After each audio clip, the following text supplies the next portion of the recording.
Hello, welcome to exam fellow. हम पढ़ रहे थे 12th क्लास की ज्योग्राफी, भारत, लोक और अर्थव्यवस्था। तो आज जो है इसका हम चैप्टर पढ़ेंगे भू संसाधन और कृषि। इससे पहले जो चैप्टर थे इसकी प्लेलिस्ट के अंदर जो है वीडियो बनी हुई है, आप वो वीडियो देख सकते हैं।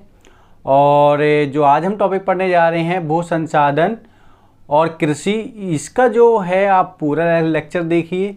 अगर पूरा लेक्चर देखेंगे तो आपको जो है ये अच्छी तरह समझ आएगा कि भू संसाधन क्या होते हैं, तो कितने टाइप में जो है इनको बांटा जाता है, उनके परिवर्तन के क्या क्या कारण है। इसके अलावा जो है कृषि के जो प्रकार है, खाद्यान्न फसलें हैं, इसके अलावा जो हमारा रेशे हैं और दलहन है, तिलहन है और अन्य जो फसलें हैं व्यापारी फसलों के रूप में जिन्हें हम उपयोग करते हैं, ये सारी जो है हम इसके अंदर पढ़ेंगे। ये पूरे चैप्टर के अंदर ये सारे पॉइंट हैं, जिसमें अभी हम शुरू करेंगे भू संसाधन के बारे में। तो देर ना करते आइए हम शुरू करते हैं भू संसाधन। तो भू जो संसाधन है,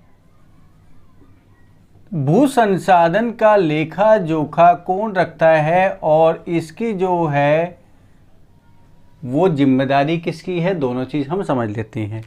तो भू संसाधन है, इसका अगर जो है दो संस्था इसका जो है वो गणना करती है, देखरेख करती है। पहला है हमारा भू राजस्व विभाग। तो भू राजस्व विभाग जो है ये भू संसाधन यानी कहाँ पर कितना भूमि उपयोग में हो रही है, यानी हम कह सकते हैं इसका जो है वो हो गया हमारा भूमि उपयोग। तो भूमि उपयोग के बारे में ये जो है अभिलेख रखती है कि कहाँ पे कितना जो है भूमि का जो यूज में हो रही है, उसे हम कहेंगे भू उपयोग। तो राजस्व विभाग जो है वो भू उपयोग का जो है अभिलेख रखता है, कहाँ पे कितनी भूमि उपयोग में हो रही है। इसके अलावा दूसरा है हमारा भारतीय सर्वेक्षण विभाग। भारतीय सर्वेक्षण विभाग जो है ये प्रशासनिक रूप से जहाँ जहाँ पर भूमि उपयोग हो रही है उसका जो है जिम्मेदारी सही रूप से आंकने की जिम्मेदारी है हमारी ये राजस्व विभाग द्वारा। तो इसमें कह सकते हैं हम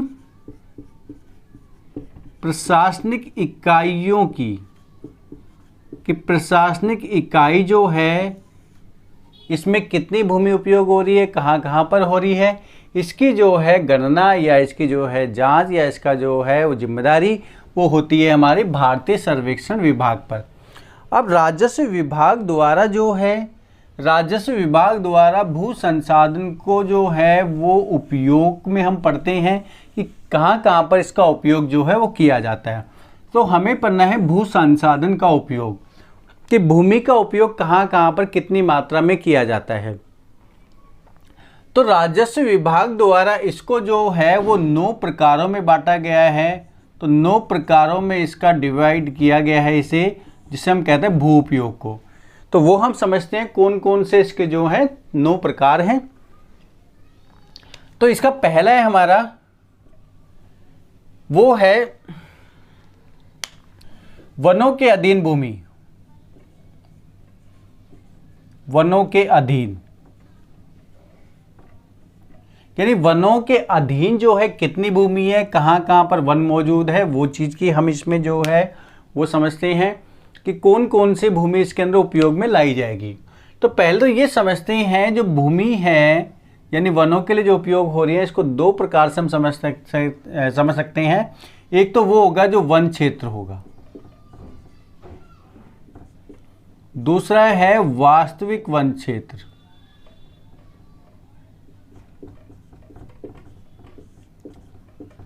वास्तविक वन क्षेत्र, ये दोनों चीज अलग अलग है। वन क्षेत्र जो होते हैं ये वो क्षेत्र है जहां पर ये राजस्व विभाग जो है वो अभिलेख करता है, वो निर्धारित करता है कि ये क्षेत्र जो है ये वनों पर आधारित है और यहाँ पर जो है वो वन है, यानी वन होने चाहिए। ये निर्धारित करता है कौन? राजस्व विभाग। तो राजस्व विभाग जो है वो वन क्षेत्रों को निर्धारित करता है, चाहे वहाँ पर वन हो या ना हो। तो दोनों कंडीशन है कि वन हो भी सकते हैं, नहीं भी हो सकते, लेकिन वो जो क्षेत्र है वो राजस्व विभाग द्वारा वनों के अधीन क्षेत्र है। इसके अलावा वास्तविक वन क्षेत्र वो क्षेत्र होते हैं, चाहे वो वन निर्धारित किए हो या नहीं किए हो, लेकिन वास्तव में वह प्रेजेंट में देखने पर वह वन हमें दिखाई दे रहे हैं। और तो जो है हमें वन क्षेत्र के बारे में पता लगता है राजस्व विभाग के आंकड़ों के आधार पे, और जो है वास्तविक वन क्षेत्र का हमें पता लगता है वायु फोटो से या फिर सैटेलाइट से फोटो लिए जाते हैं, उसके आधार पे हमें पता लगता है कि कहाँ कहाँ पर वन मौजूद हैं। तो ये दोनों अलग चीज़ हैं, लेकिन हम वन क्षेत्र की बात करें तो वनों के अधीन जो क्षेत्र होंगे वो हमारे वन क्षेत्र कहलाएंगे। इसके अलावा दूसरा है हमारा गैर कृषि कार्यों में प्रयुक्त भूमि। तो गैर कृषि कार्यों में कितनी भूमि उपयोग में आ रही है गैर कृषि कार्य में? तो गैर कृषि कार्य में जो भूमि उपयोग आ रही है तो वो कौन कौन सी हो गई? वो हो गई हमारी, अगर कहीं पर सड़क का निर्माण किया गया किसी भूमि पर, कहीं पर पुल बनाया गया है, अगर नदी है, नदियाँ बह रही है, ठीक है। इसके अलावा अगर वहाँ पर कोई उद्योग या फैक्ट्री लगाई हुई है वो क्षेत्र उसके अंदर आते हैं। और इसके अलावा अगर बात करें तो ग्रामीण और नगरीय मानव बस्तियाँ भी इसके अंदर आती हैं। तो ये हमारे वो क्षेत्र हैं जो गैर कृषि कार्यों में प्रयुक्त हो रहे हैं। नेक्स्ट हम कह सकते हैं कोई भी जो खनन क्षेत्र होगा वो भी इसके अंतर्गत आएंगे। तो कृषि कार्यों के अलावा अन्य किसी कार्य में अगर ये जो है यूज हो रही है भूमि तो वो जो है हमारा वो कहलाएगा गैर कृषि कार्य में प्रयुक्त भूमि। अगला तीसरा हम समझते हैं बंजर व व्यर्थ भूमि, कि वो भूमि जो बंजर है और व्यर्थ पड़ी हुई है ये वो क्षेत्र होंगे जहाँ पर कोई पहाड़ी है, ठीक है, पहाड़ी है। इसके अलावा जो है वो कहेंगे मरुस्थल है, ठीक है। तो मरुस्थल जो है वो होंगे, ठीक है। मरुस्थल के अलावा जो है यहाँ पर जो क्या नाम है, इसके अलावा कोई पथरीले क्षेत्र हैं, ठीक है, पथरीले क्षेत्र इसके अंदर आ जाएंगे। और जो है जो बंजर है वो किसी काम में नहीं आ रही है, खाली पड़ी है, वीरान है, या इसे हम कहेंगे लवणीय भूमि, वो भी हमारी बंजर भूमि कहलाएगी। तो लवणीय भूमि है ये भी हमारी बंजर भूमि के अंतर्गत आएंगे। ये सारे क्षेत्र कहलाते हैं हमारे बंजर या व्यर्थ भूमि। इसके अलावा नेक्स्ट हम पढ़ेंगे चौथा स्थायी चारागाह।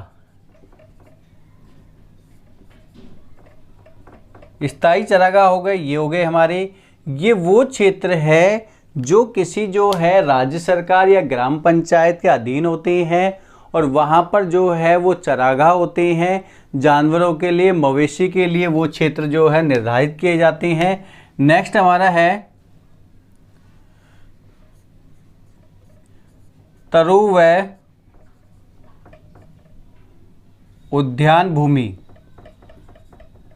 ये जो है तरु या उद्यान भूमि जो है वो क्षेत्र होते हैं या वो भूमि है जहाँ पर, ठीक है, फलों जो है उसकी खेती की जा रही है, फल उत्पादन किया जा रहा है। इसके अलावा सब्जियों का उत्पादन किया जा रहा है। कोई जो है वहाँ पर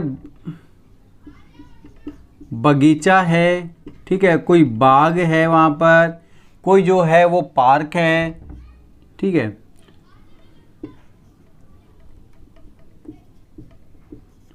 तो ये सारी जो भूमि है उसका उपयोग जो होता है वो कहलाता है तरु या उद्यान भूमि में। नेक्स्ट जो है पांचवा है हमारा, छठा, वो है हमारा कृषि योग्य व्यर्थ भूमि। कृषि योग्य व्यर्थ भूमि। इसके अलावा सातवां जो है हमारा वर्तमान प्रतिभूमि। आठवां है पुरातन प्रतिभूमि। और नाइन्थ है निवल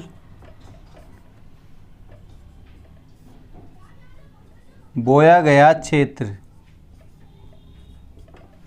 तो ये टोटल 8 हमारे प्रकार, ये 9 हमारे प्रकार हैं, मतलब कहाँ का भूमि का उपयोग किया जा रहा है। तो कृषि योग्य व्यर्थ भूमि, ये हम थोड़ा समझते हैं कि कृषि योग्य व्यर्थ भूमि कौन सी है। कृषि योग्य व्यर्थ भूमि वो भूमि है जहाँ पर जो है कृषि कार्य किया जा सकता है अगर कोई टेक्नोलॉजी के आधार पे, या फिर जो है सिंचाई की अगर व्यवस्था हो जाए, वहाँ पर सिंचाई की अगर कमी है, पानी कमी है तो, या फिर कोई गुणवत्ता ही कमी है मृदा के अंदर, तो उसका जो है थोड़ा बहुत उपयोग करके और उसको कृषि योग्य बनाया जा सकता है। तो वो हो गया हमारा कृषि योग्य व्यर्थ भूमि। ये वो भूमि है जो 5 वर्ष से अधिक समय तक जो है यहाँ पर कोई भी कृषि कार्य जो है वो नहीं हुआ है। अगर 5 वर्ष से अधिक समय के लिए वहाँ पर कोई कृषि कार्य नहीं हो रहा तो कृषि योग्य व्यर्थ भूमि है, या फिर जो है उसमें कोई गुणवत्ता की कमी है जिसकी वजह से वहाँ पर कृषि हो सकती है, क्या प्रौद्योगिकी के द्वारा या जो है टेक्नोलॉजी अगर उसमें उपयोग किया जाए, या हो सकता है किसी जो है उर्वरक का उपयोग किया जाए जिसकी वजह से सिंचाई हो गया, उसका भी उपयोग कर सकते हैं जिसकी वजह से जो है वहाँ पर कृषि अच्छी हो सकती है। वर्तमान प्रतिभूमि, तो वर्तमान प्रतिभूमि से पहले हमें समझना प्रतिभूमि क्या होता है। प्रतिभूमि होता है वो भूमि जब किसान कुछ समय के लिए उसको खाली छोड़ देते हैं, जिसकी वजह से जो है उसके अंदर जो दोबारा से जो गुण खत्म हो जाते हैं मृदा के अंदर वो आ जाते हैं, यानी फसल चक्र का उपयोग करते हैं, कुछ समय के लिए जो है भूमि को खाली छोड़ देते हैं। तो ये जो है एक तो वर्तमान प्रतिभूमि है। वर्तमान प्रतिभूमि वो है जो एक से लेकर एक से और जो है नहीं सॉरी 1 वर्ष से कम, तो 1 वर्ष से कम जो है वहाँ पर भूमि को खाली छोड़ा गया है, यानी कोई भी जो है कृषि कार्य वहाँ पर नहीं हो रहा, यानी कि 1 वर्ष से कम समय की बात कर रहे हैं। 1 वर्ष से कम समय के लिए अगर उस भूमि को हम खाली छोड़ते हैं तो वो कहलाती है वर्तमान प्रतिभूमि। जैसे एक समय में अगर एक साल में 3 फसलों का उपयोग किया जा रहा है, 3 फसलें उगाई जा रही हैं, तो उसमें एक फसल जो है एक मतलब ऋतु है या एक समय है उसको खाली छोड़ दिया, इसके अलावा 2 ऋतुओं के अंदर फसल का उत्पादन किया जा रहा है, तो ये जो है ये कहलाती है हमारी वर्तमान प्रतिभूमि। अब पुरातन प्रतिभूमि क्या होता है? पुरातन प्रतिभूमि है 1 वर्ष से और 5 वर्ष के मध्य, यानी 1 वर्ष से 5 वर्ष के मध्य वहाँ पर अगर कृषि नहीं की जाती तो वो कहलाती है पुरातन प्रतिभूमि। यानी कि 1 वर्ष से कम के लिए तो हो गया वर्तमान प्रतिभूमि, 1 वर्ष से 5 वर्ष के बीच में होता है तो कहलाता है पुरातन प्रतिभूमि, और 5 वर्ष से अधिक हो जाता है तो कहलाता है कृषि योग्य व्यर्थ भूमि कहलाती है। तो तीनों में कहीं ना कहीं समानता देखने को मिलती है। नेक्स्ट है हमारा निवल बोया गया क्षेत्र, यानी ये हो गया कि जहाँ पर जो है वो वर्तमान में कृषि कार्य किया जा रहा है, ठीक है, कृषि कार्य जो है वो किया जाता है, यानी यहाँ पर जो है कोई फसल जो है बोई जा रही है और काटी जा रही है, तो उसे कहेंगे हम निवल बोया गया क्षेत्र।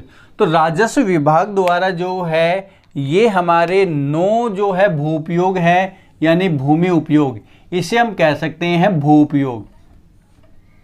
तो भू उपयोग यानी लैंड यूज जो है हमारा, कह सकते हैं इसको इंग्लिश में लैंड यूज।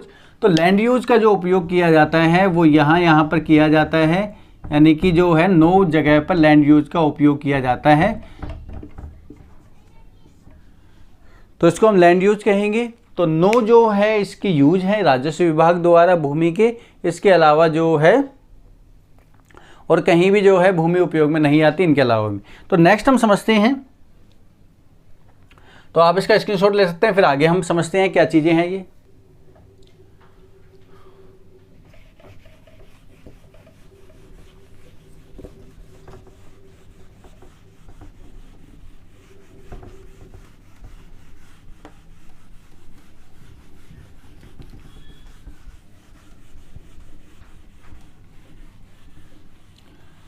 अब हम समझ लेते हैं भू उपयोग को कौन कौन सी चीज़ें प्रभावित करती है। जो हमने भू उपयोग पढ़ा है, यानी लैंड यूज जो पढ़ा है, कहाँ कहाँ पर कितनी भूमि उपयोग में आ रही, कौन कौन सी भूमि उपयोग में आ रही है, तो इसको जो है वो प्रभावित करने वाले कौन कौन से कारक हैं वो हम समझ लेते हैं।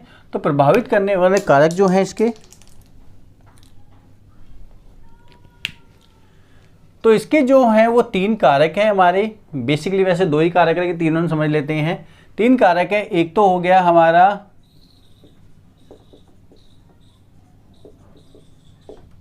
अर्थव्यवस्था का आकार।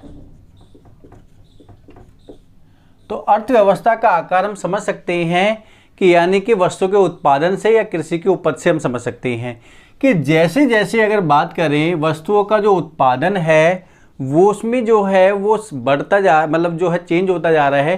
पहले जो है कृषि पर ज़्यादा फोकस किया जाता था, लेकिन अब धीरे धीरे जो है वो हमारे अन्य सेक्टरों पे जो है वो फोकस किया जा रहा है। यानी कि अगर कोई उद्योग जो था, अगर हम उद्योग की बात करें तो उद्योग में पहले जो है वो उत्पादन हमारा कम था, ठीक है, उत्पादन जो है वो कम होता था, लेकिन अब उत्पादन जो है वो अधिक करना पड़ रहा है। और अधिक क्यों करना पड़ रहा है? ये इसलिए करना पड़ रहा है क्योंकि जनसंख्या जो है ये बढ़ रही है। तो जनसंख्या बढ़ रही है तो हमारी अर्थव्यवस्था का आकार भी बढ़ता जा रहा है कि कृषि में जो है ज़्यादा लोग इन्वॉल्व हो गए हैं, इसके अलावा जो है फिर उद्योगों में ज़्यादा इन्वॉल्व हो गए। लेकिन जो कृषि है, कृषि में क्या है, भूमि के आधार पर है, तो भूमि को हम बड़ा नहीं कर सकते, लेकिन उद्योगों के अंदर उत्पादन को हम बड़ा कर सकते हैं। तो इसके आधार पर कह सकते हैं कि उद्योग जो है वो अधिक विकसित हो रहे हैं क्योंकि जनसंख्या जो है ये बढ़ रही है। जब जनसंख्या बढ़ रही है तो पदार्थों की डिमांड भी बढ़ेगी, उत्पादन भी बढ़ेगा और वहाँ पर अधिक लोगों की हमें आवश्यकता भी होगी। इसके अलावा दूसरा है वो है अर्थव्यवस्था की संरचना, यानी अर्थव्यवस्था की जो संरचना है वो बदलती जा रही है। वो कैसे बदल रही है? तो जो है अर्थव्यवस्था की संरचना जो है ऐसे बदल रही है कि पहले जो है, यानी हम पहले की बात करें तो पहले जो है वो प्राथमिक क्रियाओं पे अधिक फोकस किया जाता था और अर्थव्यवस्था के सबसे इम्पॉर्टेंट जो चीज़ थी वो थी हमारी प्राथमिक क्रिया, जिसमें जो है पशुपालन या फिर जो है हम कृषि और इसके अलावा खनन का उपयोग करते थे।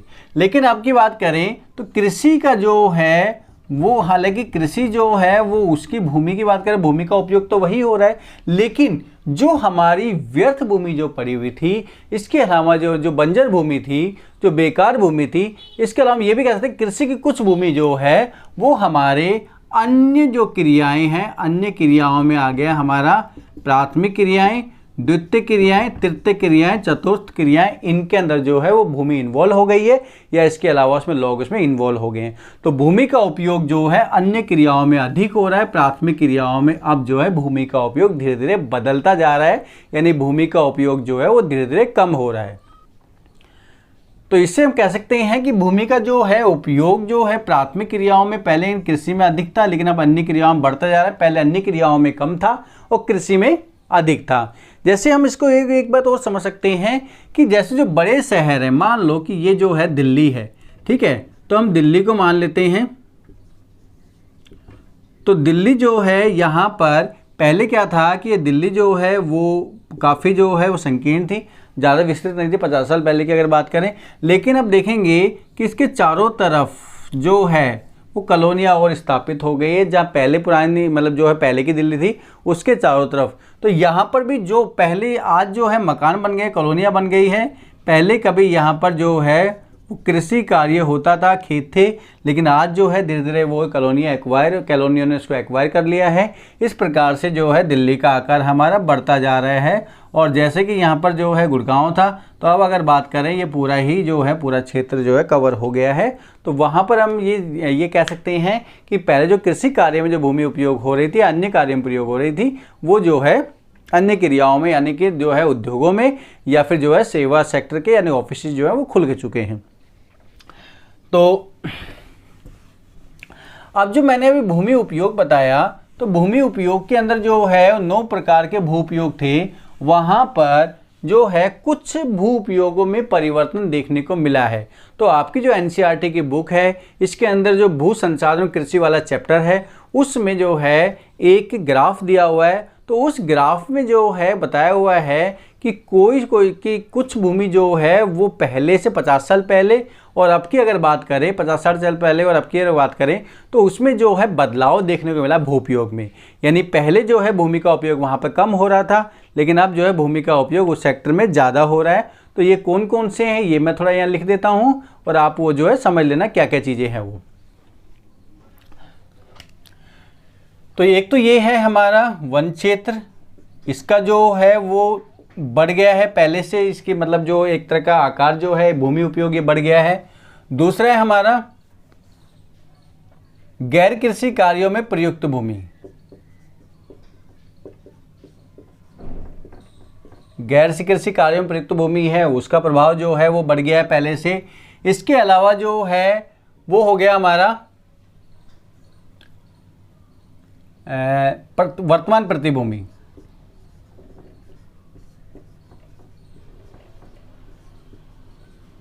इसका भी जो है उपयोग बढ़ा है।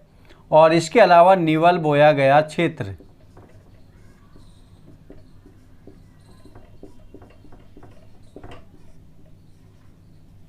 इसका भी जो है प्रभाव बढ़ा है, यानी उपयोग बढ़ा है। तो 4 हमारे सेक्टर हैं जहां पर भूमि का उपयोग 50 साल के अकॉर्डिंग जो है बढ़ गया है।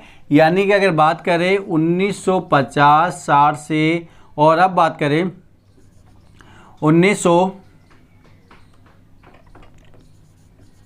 2010 से और 2020 की अगर बात करें, तो यानी इस जो है काल की, यानी कि इस काल के अंदर और इस काल में दोनों में परिवर्तन देखें तो यहाँ पर जो है अब इनका उपयोग जो है पहले से बढ़ गया है और अन्य जो है वो उपयोग थे वो धीरे धीरे कम हो गए हैं। अब ये क्या कारण है, देखो यहाँ पर पहले हम इसको समझ लेते हैं गैर कृषि कार्य में प्रयुक्त भूमि।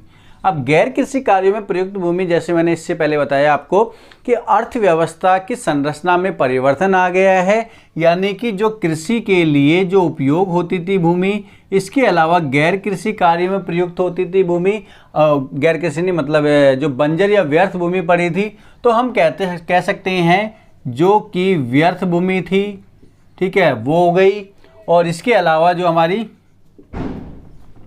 बंजर भूमि थी वो इसमें उपयोग में आ गई। कुछ जो है यहाँ पर कृषि भूमि है ये भी उपयोग में आ गई, ठीक है। तो ये सारी जो भूमि थी वो धीरे धीरे हम गैर कृषि कार्य में प्रयुक्त हो रही है, क्योंकि जहाँ पर जैसे जैसे जनसंख्या बढ़ रही है वैसे वैसे हमारे जो उद्योग है वो स्थापित हो रहे हैं। इसके अलावा जो बस्तियाँ हैं, कॉलोनियाँ हैं वो स्थापित हो रही हैं। तो गैर कृषि कार्यों में जो है वो हमारी भूमि जो है उसका दबाव बढ़ता जा रहा है, उसका यूज बढ़ता जा रहा है।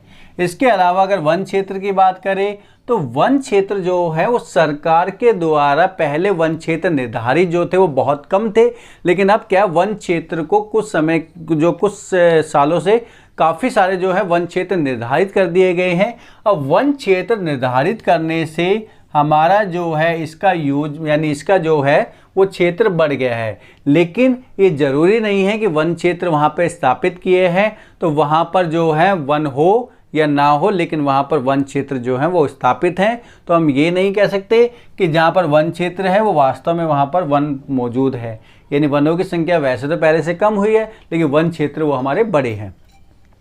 इसके अलावा वर्तमान प्रतिभूमि ये क्यों बढ़ी है, ये कारण है कि इसलिए कि ये जो है फसल ऋतु के हिसाब से, क्योंकि ये जो है पहले इतनी तेज़ी से नहीं बढ़ी थी, लेकिन जो है फसल ऋतु के लिए, यानी फसल ऋतु जब चेंज होती है तो प्रतिभूमि छोड़ी जाती है, या फिर जो है वर्षा ऋतु के आधार पर भी जो है ये जो कम ज़्यादा होती है। तो इसका हम पूरी तरह नहीं कह सकते, कम ज़्यादा हो सकती है, थोड़ा बहुत ही अंतर है, ज़्यादा फर्क नहीं है इसमें। लेकिन निवल बोया गया क्षेत्र इसमें थोड़ी सी वृद्धि हुई है।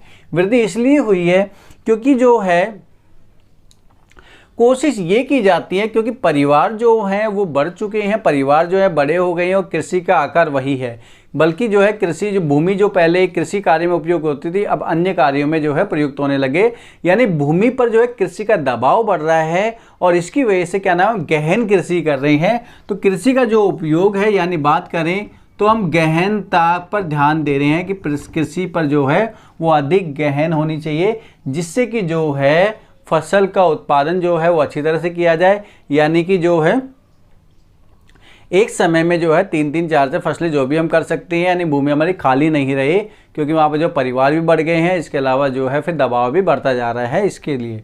तो ये हमारे थे कुछ क्षेत्र थे जिसके जो है भूमि उपयोग जो है पहले से 50 साल से जो है वो बढ़ गया है, लेकिन इसके अलावा अन्य जो थे उनमें कुछ कम हो गया है, और कम होने का कारण ये है कि इन क्षेत्रों में बढ़ रहा है, सीधी सी बात है।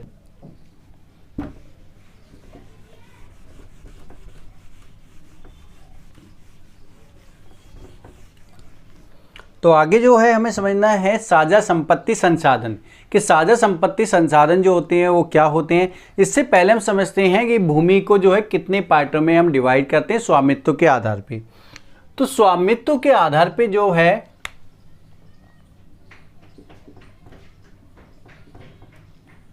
स्वामित्व के आधार पे भूमि को हम दो पार्ट में डिवाइड करते हैं। एक होती है हमारी निजी भूमि और दूसरी कहते हैं हम सार्वजनिक। सार्वजनिक या हम कह सकते हैं साझा भूमि, ठीक है, सॉरी,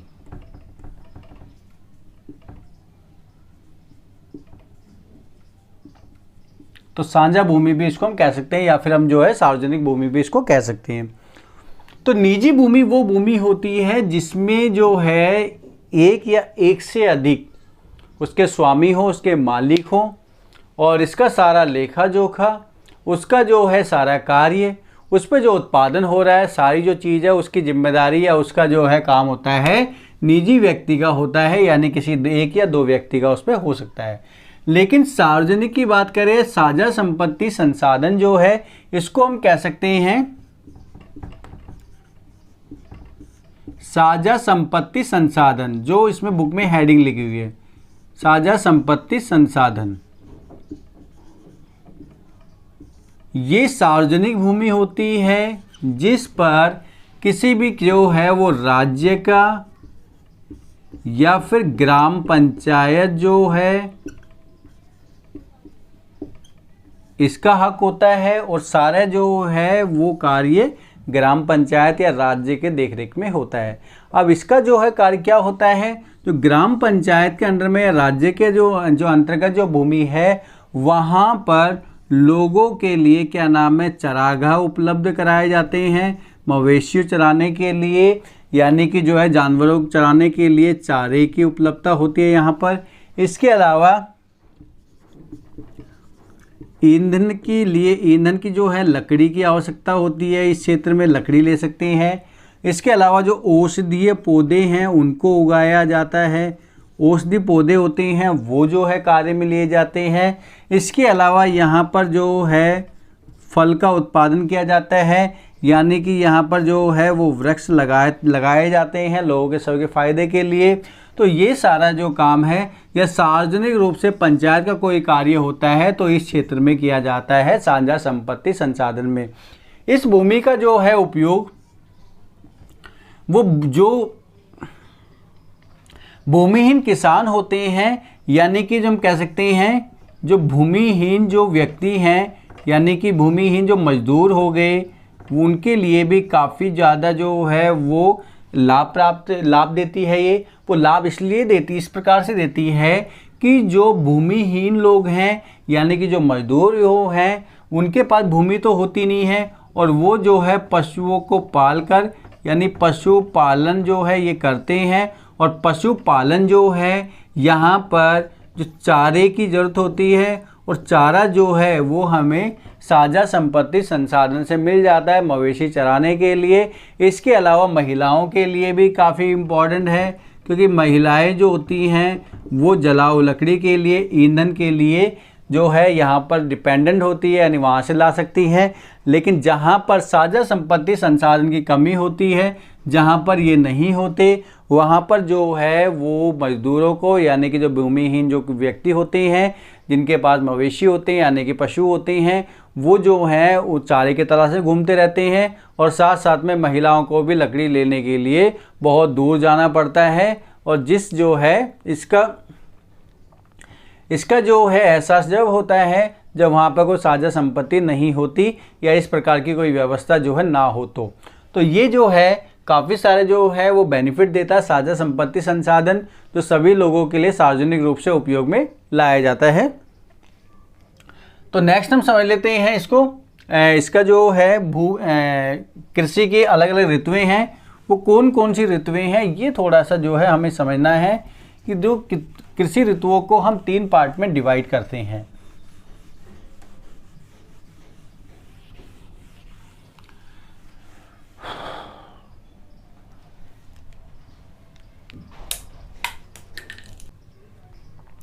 तो हम समझ लेते हैं फसल ऋतुएं। तो फसल ऋतुएं कौन कौन सी है हमारी?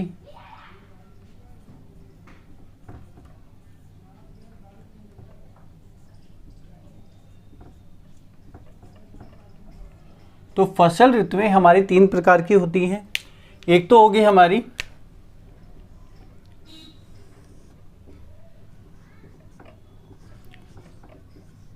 रबी की फसल होगी, एक होगी हमारी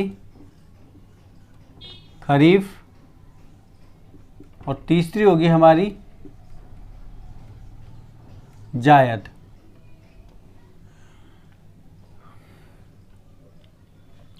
तो जो रबी की फसल है, रबी की फसल ये सर्दियों में बोई जाती है, यानी कि ये जो है कह सकते हैं हम सर्दियों के मौसम में होती है। ये होती है हमारी गर्मियों के मौसम में होती है, और ये इसके बीच में होती है, यानी कह सकते हैं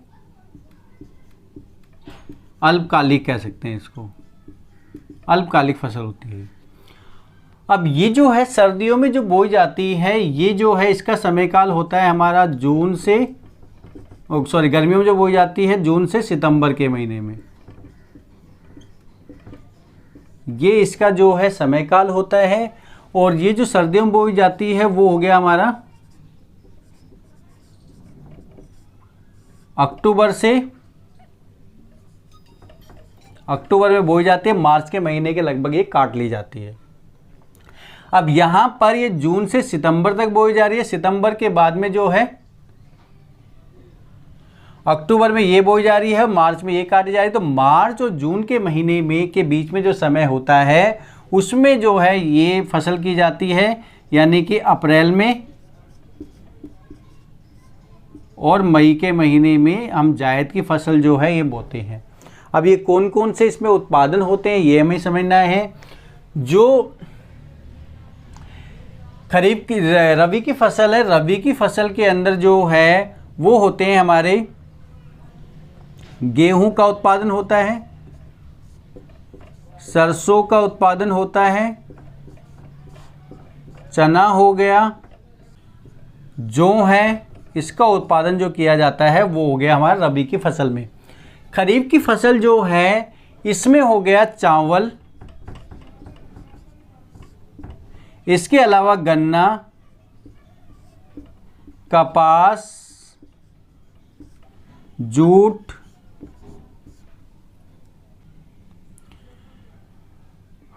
ज्वार, बाजरा और बहुत सारी फसलें जिसका उत्पादन गर्मियों में किया जाता है, यानी कि खरीफ की फसल के अंतर्गत ये सारी फसलें आती है। अल्पकालिक जो फसलें हैं जायद की फसल, इसमें होता है एक तो हमारा पशुओं के लिए चारे का उत्पादन किया जाता है। चारे के अलावा जो है यहाँ पर ककड़ी, इसके अलावा खरबूजा, तरबूज और सब्जियों का उत्पादन जो है इस ऋतु के अंदर किया जाता है। अल्पकालिक जो है हमारी फसल होती है वो।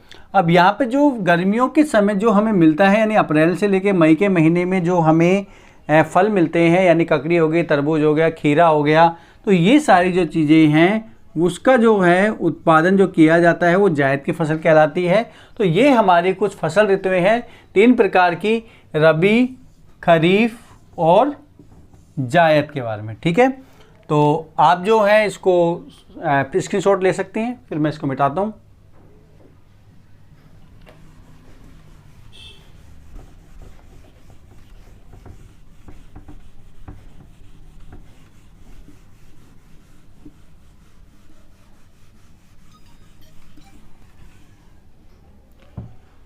तो इस क्लास को जो है आज हम यहीं समाप्त करते हैं।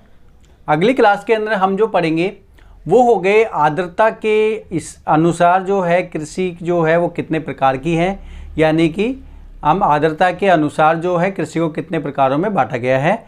और इसके अलावा खाद्यान्न फसलें या अन्य जो फसलें हैं ये कहाँ कहाँ पर जो है इसका उत्पादन होता है, कितनी मात्रा में होता है और किस राज्य के अंदर किस फसल का उत्पादन अधिक होता है, ये सब हम पढ़ेंगे। और इसके अलावा भारतीय कृषि की समस्याएं। तो इस वीडियो को है जो हम यहीं पे ख़त्म करते हैं और नेक्स्ट क्लास के अंदर हम जो है इसके नेक्स्ट जो पॉइंट होंगे वो सब लेके आएंगे जो मैंने अभी आपको बताया है। और मैं आशा करता हूँ कि आपको ये वीडियो अच्छी लगी होगी और ये आपके जो हैं सारे डाउट इसके अंदर क्लियर हो गए होंगे।